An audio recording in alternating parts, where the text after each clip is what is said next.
میزبان ڈاکٹر آصف جان حاضر خدمت ہے۔ پروگرام ہے نور حیات۔ یہ ایک عالمگیر خوشخبری ہے، یہ قوموں کے لیے خوشخبری ہے۔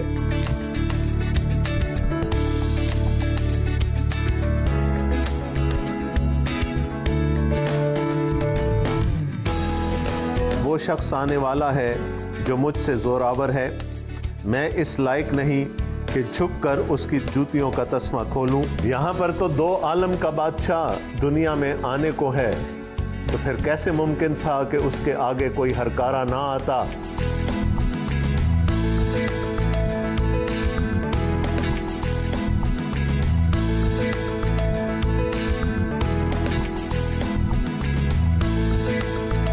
عزیزان گرامی، السلام علیکم۔ نور حیات اور میں ہوں آپ کا میزبان ڈاکٹر آصف جان۔ بات شروع ہوئی تھی خوشخبری سے، اور میں نے آپ کو بتایا تھا کہ قوموں کے لیے خوشخبری ان کے بادشاہوں سے متعلق ہوتی ہے۔ ہم نے ایک بادشاہ کے بارے میں جاننا شروع کیا جس کا تعارف جناب مرکز نے ہم سے یسوع مسیح ابن خدا کہہ کر کروایا۔ پھر ہم نے اس بادشاہ کے بارے میں نبوتیں، نشانیاں جانی، ہم نے ان کی شخصیت کے بارے میں جانا، ہم نے ان سے پہلے آنے والے نبی کے بارے میں جانا جو کہ حضرت یحییٰ تھے۔ ہم نے یہ بھی جانا کہ اس بادشاہ کی بادشاہی میں داخل ہونے کے لیے شرط کیا ہے، اور پھر ہم نے اس بادشاہ کی عظمت کے بارے میں بھی جانا۔ اگر آپ کو یاد ہو تو پچھلے پروگرام میں ہم نے اس بادشاہ کی تاج پوشی یا تخت نشینی کی بات کی تھی، اور یہ تب ممکن ہوا جب وہ ناصرت سے دریائے اردن کے کنارے جناب یحییٰ سے استباغ یعنی غسل طہارت لینے کے لیے آئے تھے۔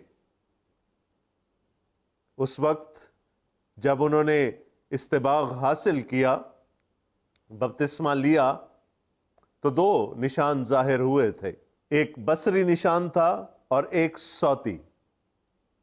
لوگوں نے روح القدس کو جناب یسوع المسیح پر کبوتر کی شکل میں نازل ہوتے ہوئے دیکھا، اور میں نے آپ کو بتایا تھا کہ اس کے بعد ان کی ساری زندگی خدا کے روح کے اختیار میں رہی۔ اس کے بعد ایک آواز آئی، آسمان سے ایک آواز آئی، تو میرا پیارا بیٹا ہے، تجھ سے میں خوش ہوں۔ اور میں نے آپ کو بتایا تھا کہ خدا تعالیٰ نے خود جناب یسوع کے مسیح ہونے پر، جناب یسوع کے بادشاہ ہونے پر مہر کر دی۔ عہد عتیق کے حوالوں سے ہم نے یہ جاننے کی کوشش کی تھی کہ یہ سب کچھ عین اسی طرح سے ہو رہا تھا جیسا کہ خدا نے نبیوں کی معرفت فرما دیا تھا، اور وہ بھی جناب مسیح کے اس دنیا میں آنے کے تقریباً 700 سے 750 سال پہلے یہ سب کچھ کہہ دیا گیا تھا۔ تاج پوشی ہو گئی، تخت نشینی ہو گئی، اختیار دے دیا گیا، فرمانروا مقرر ہو گیا۔ اب اس سے آگے کی کہانی ہم دیکھیں گے۔ دوستو، آئیے ہم انجیل شریف کی تلاوت کا شرف حاصل کرتے ہیں، اور آج میں آپ کے لیے پڑھوں گا جناب مرکز کا انجیلی بیان، اس کا پہلا باب، اس کی 12ویں آیت سے لے کر 20ویں آیت تک۔ اور انجیل شریف میں یوں مرقوم ہے، اور فی الفور روح نے اسے بیابان میں بھیج دیا، اور وہ بیابان میں 40 دن تک شیطان سے آزمایا گیا، اور جنگلی جانوروں کے ساتھ رہا کیا، اور فرشتے اس کی خدمت کرتے رہے۔ پھر یوحنا کے پکڑوائے جانے کے بعد یسوع نے گلیل میں آ کر خدا کی خوشخبری کی منادی کی اور کہا کہ وقت پورا ہو گیا ہے اور خدا کی بادشاہی نزدیک آ گئی ہے، توبہ کرو اور خوشخبری پر ایمان لاؤ۔ اور گلیل کی جھیل کے کنارے کنارے جاتے ہوئے اس نے شمعون اور شمعون کے بھائی اندریاس کو جھیل میں جال ڈالتے دیکھا کیونکہ وہ ماہی گیر تھے۔ اور یسوع نے ان سے کہا میرے پیچھے چلے آؤ تو میں تم کو آدم گیر بناؤں گا۔ وہ فی الفور جال چھوڑ کر اس کے پیچھے ہو لیے، اور تھوڑی دور بڑھ کر اس نے زبدی کے بیٹے یعقوب اور اس کے بھائی یوحنا کو کشتی پر جالوں کی مرمت کرتے دیکھا۔ اس نے فی الفور ان کو بلایا اور وہ اپنے باپ زبدی کو کشتی پر مزدوروں کے ساتھ چھوڑ کر اس کے پیچھے ہو لیے۔ یہ جناب یسوع المسیح کی انجیل ہے، آمین۔ یہ اقتباس جو میں نے جناب مرکز کے انجیلی بیان سے آپ کے لیے پڑھا، اس میں 3 مختلف واقعات کا ذکر ہے، اور ان 3 واقعات میں ہمیں جناب یسوع المسیح کا یعنی بادشاہ یسوع کا 3 چیزوں پر اختیار نظر آتا ہے۔ پہلے ان کو ابلیس پر اور ابلیس کی تمام تر فوجوں پر، اس کے تمام تر حواریوں پر اختیار حاصل تھا۔ اس کے بعد ہم دیکھتے ہیں کہ وہ ابلیس کے سب سے بڑے ہتھیار پر یعنی گناہ پر بھی اختیار رکھتے ہیں، اور پھر اس کے بعد ہم دیکھتے ہیں کہ وہ مجھ اور آپ جیسے گناہگار انسانوں کی روحوں پر بھی اختیار رکھتے ہیں۔ تخت نشینی کے وقت جناب یسوع المسیح کو اختیار تفویض کر دیا گیا تھا۔ ان کا بادشاہ ہونا ثابت ہو گیا کیونکہ خدا تعالیٰ نے خود ان کی بادشاہت پر اور ان کے مسیح ہونے پر مہر کر دی تھی۔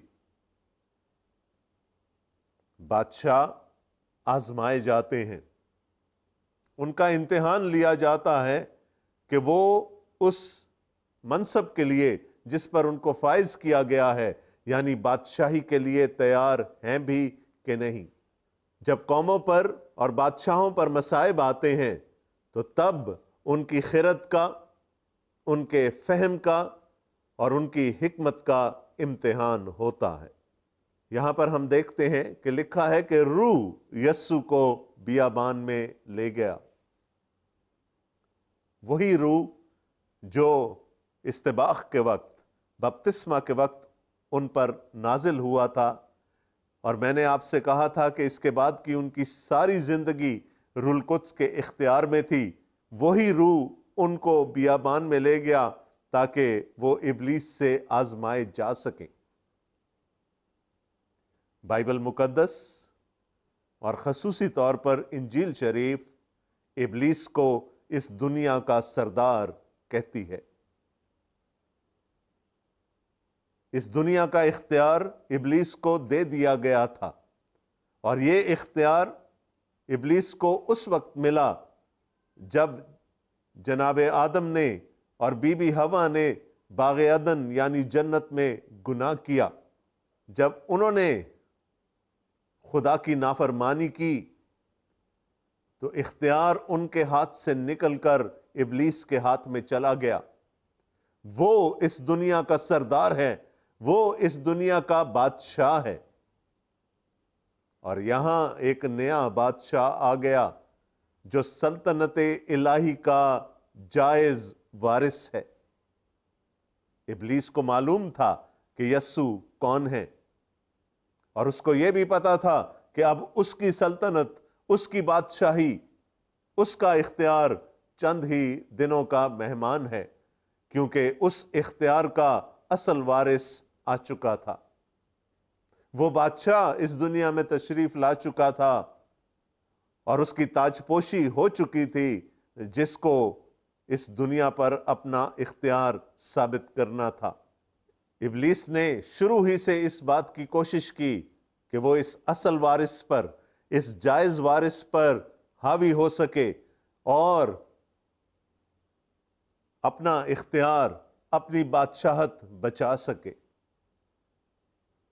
جناب مرکز ہمیں بتاتے ہیں کہ جناب یسوع المسیح نے 40 روز تک اس بیابان میں قیام کیا، اور مسلسل 40 دنوں تک ابلیس انہیں طرح طرح سے آزماتا رہا تاکہ کسی طرح سے ان پر غالب آ سکے۔ لیکن ابلیس کو منہ کی کھانی پڑی۔ وہ جھوٹا بادشاہ تھا، وہ جھوٹا سردار تھا اس دنیا کا، اس نے اختیار غصب کیا تھا، اس نے اختیار چھینا تھا، اور اب وقت آ گیا تھا کہ وہ اصل بادشاہ اپنے اختیار کو جس پر ابلیس قابض ہو چکا تھا اس کے ہاتھوں سے چھین لے۔ ابلیس کوشش کرتا رہا کہ ان پر غالب آئے، لیکن ایسا ممکن نہیں تھا۔ جناب مرقس ہمیں بتاتے ہیں کہ فرشتے آ کر جناب یسوع المسیح کی خدمت کرتے رہے۔ اس جنگ میں، اس روحانی جنگ میں خیر کی تمام قوتیں، وہ تمام فوجیں جو خیر کی طرف تھیں، جو اچھائی کی طرف تھیں، جو نیکی کی طرف تھیں، وہ جناب یسوع المسیح کے ساتھ شریک تھیں۔ بیابان میں آزمائے جانے سے یسوع نے ابلیس پر، شیطان پر اپنے اختیار کو ثابت کر دیا۔ اس کے بعد ہم دیکھتے ہیں کہ انہوں نے اپنی نبوت کا آغاز کیا، اور یہاں لکھا ہے کہ جب جناب یحییٰ اصطباغی ہلاک کر دیے گئے تو جناب یسوع المسیح نے گلیل میں اپنی خدمت کا آغاز کر دیا، اپنی نبوت کا آغاز کر دیا، اور ان کا پیغام، ان کی منادی بہت ہی سادہ تھی۔ انہوں نے فرمایا وقت پورا ہو گیا ہے اور خدا کی بادشاہی نزدیک آ گئی ہے، توبہ کرو اور خوشخبری پر ایمان لاؤ۔ یہ لب لباب تھا ان کی نبوت کا، وقت پورا ہو گیا ہے۔ دوستو، یہ میرا اور آپ کا وقت نہیں ہے۔ بائبل مقدس میں دو طرح کے اوقات کا ذکر ہے۔ ایک وہ وقت ہے جو میرا اور آپ کا ہے، جو سیکنڈوں اور منٹوں اور گھنٹوں اور دنوں اور ہفتوں اور سالوں پر محیط ہے۔ یہ وہ وقت نہیں ہے جس کا ذکر یہاں ہو رہا ہے۔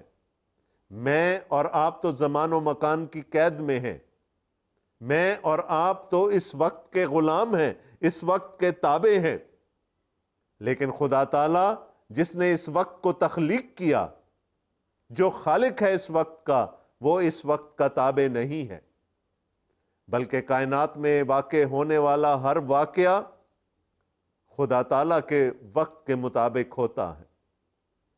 خدا تعالیٰ کو معلوم تھا کہ اس کا مسیح کب اس دنیا میں آئے گا اور کب اپنی بادشاہی کا آغاز کرے گا، اپنی سلطنت کا آغاز کرے گا، اور یہی پیغام جناب یسوع المسیح کا تھا۔ وقت پورا ہو گیا ہے، میں آ گیا ہوں، سلطنت الہی تمہارے درمیان قائم ہونے کے لیے آ گئی ہے، اور اس سلطنت میں داخل ہونے کا وہی طریقہ ہے جو کہ جناب یحییٰ اصطباغی نے بیان فرما دیا تھا۔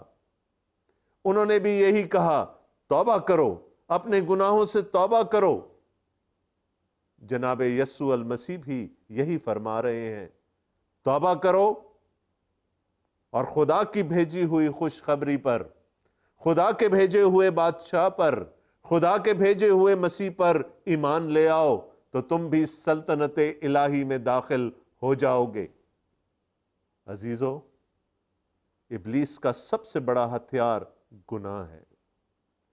اس نے جناب آدم کو اور بی بی حوا کو گناہ میں مبتلا کر کے اختیار غصب کر لیا، اور یہاں پر جناب یسوع المسیح یہ فرما رہے ہیں کہ توبہ کرنے سے اس گناہ کا اختیار تمہاری زندگیوں پر سے جاتا رہے گا اور تم سلطنت الہی میں شریک ہونے کے قابل ہو جاؤ گے۔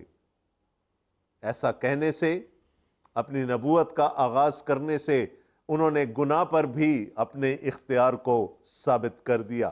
ابھی تک ہم نے دو باتوں پر ان کے اختیار کو دیکھا، ابلیس پر اور اس کے سب سے بڑے ہتھیار گناہ پر۔ اس کے بعد ہم دیکھتے ہیں کہ وہ گلیل کی جھیل کے کنارے کنارے چلنے لگے، اور وہاں پر انہوں نے دو بھائیوں کو ماہی گیری کرتے ہوئے دیکھا، کیونکہ یہ ان کا آبائی پیشہ تھا، یہ ان کا کاروبار تھا۔ اور ان دو بھائیوں کے نام جناب شمعون اور جناب اندریاس تھے۔ اور جناب یسوع المسیح نے ان کو بلایا اور ان سے کہا کہ میرے پیچھے آ جاؤ، نہ صرف تم سلطنت الہی میں شریک ہو جاؤ گے، بلکہ سلطنت الہی کی تبلیغ کا اور ترویج کا باعث بھی بنو گے۔ تم ماہی گیر ہو، میں تم کو آدم گیر بنا دوں گا۔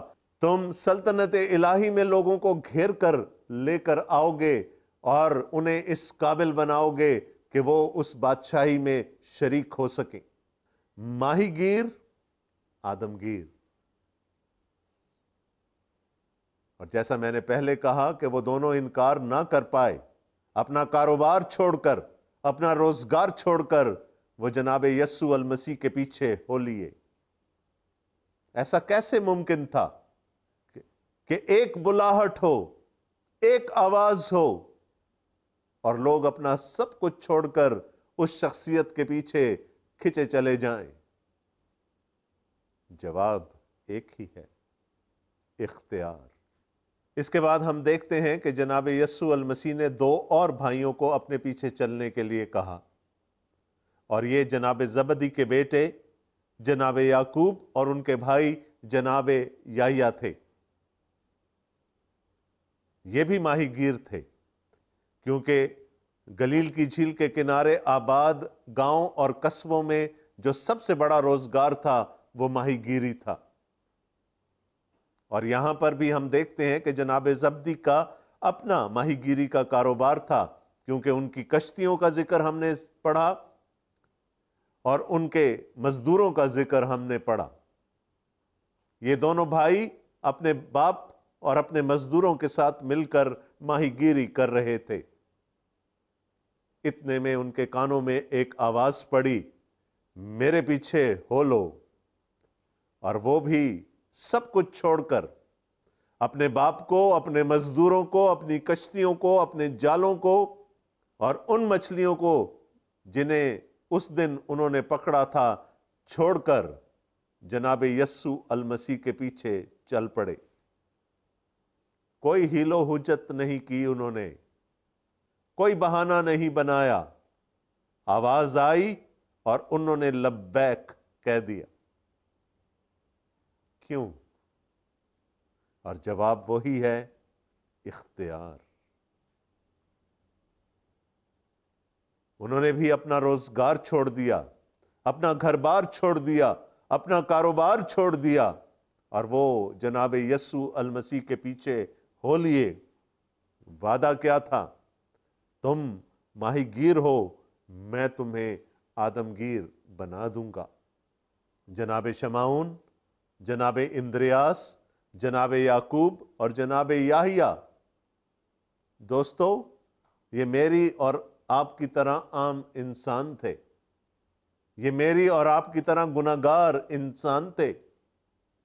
لیکن جب مسیح کی آواز ان کے کانوں میں پڑی، جب اس بادشاہ کی آواز ان کے کانوں میں پڑی، تو وہ اس کے پیچھے چلنے کے لیے مجبور ہو گئے، اور یوں گناہگار انسانوں کی روحوں پر، ان کی زندگیوں پر جناب یسوع المسیح نے اپنے اختیار کو ثابت کر دیا۔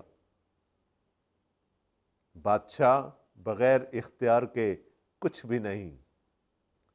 اور یہاں پر ہم دیکھتے ہیں کہ بادشاہ دو عالم کا بادشاہ ہے، تو اس کا اختیار بھی اس دنیا کے بادشاہوں سے کہیں زیادہ ہوگا۔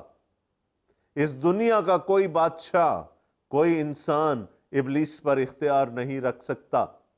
اس دنیا کا کوئی انسان یا کوئی بادشاہ گناہ پر اختیار نہیں رکھ سکتا، اور اس دنیا کا کوئی بادشاہ یا کوئی انسان گناہگار انسانوں کی زندگیوں پر اختیار نہیں رکھ سکتا۔ اور جناب مسیح نے ان سب چیزوں پر اپنے اختیار کو ثابت کر دیا۔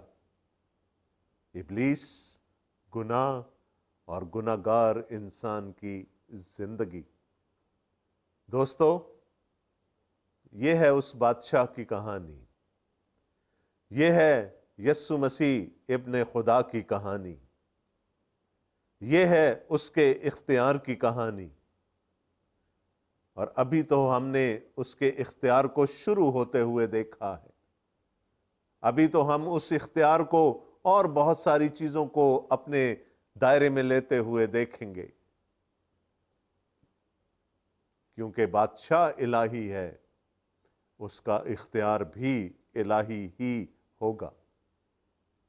آئندہ چل کر میں آپ کو بتاؤں گا کہ کیسے ان کی تعلیم ایک صاحب اختیار کی تعلیم تھی، کس طرح وہ خبیث ارواح پر، بد ارواح پر اختیار رکھتے تھے، کس طرح وہ بیماریوں سے شفا دینے پر اختیار رکھتے تھے۔